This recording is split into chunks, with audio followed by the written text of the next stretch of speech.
જૂનાગઢની બાજુમાં આવેલું બિલખા ગામ અને તેમાં એક દંપતી રહેતા હતા. તેનું નામ હતું શેઠ શગાળ શાહ અને તેના ધર્મપત્ની ચંગાવતી અને એક પુત્ર હતો, તેનું નામ છેલૈયો હતું.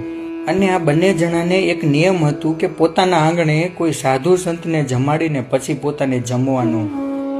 અને એવામાં એકવાર ભગવાને પણ પરીક્ષા લેવાનું વિચાર્યું અને 8 દિવસ સુધી મુશળધાર વરસાદ પડે છે અને તેને ત્યાં કોઈ સાધુ સંત જમવા આવતા નથી અને આ દંપતીને 8 દિવસનો ઉપવાસ પડે છે. ત્યારે શેઠને કોઈ સમાચાર આપ્યા કે આપણા ગામના તળાવની પાળે એક જૂના દેવાલય છે, એની બાજુમાં વૃક્ષની નીચે કોઈ સાધુ મહાત્મા બેઠા છે અને બંને પતિ પત્ની તે બાવાને લેવા આવ્યા કે જે ભગવાને પોતે અઘોરીનું રૂપ ધારણ કર્યું હતું. ત્યાર પછી એ બંને જણા એ અઘોરી બાવાને ઘરે લઈ જાય અને નવડાવે છે અને એના માટે થાળ તૈયાર કરે છે.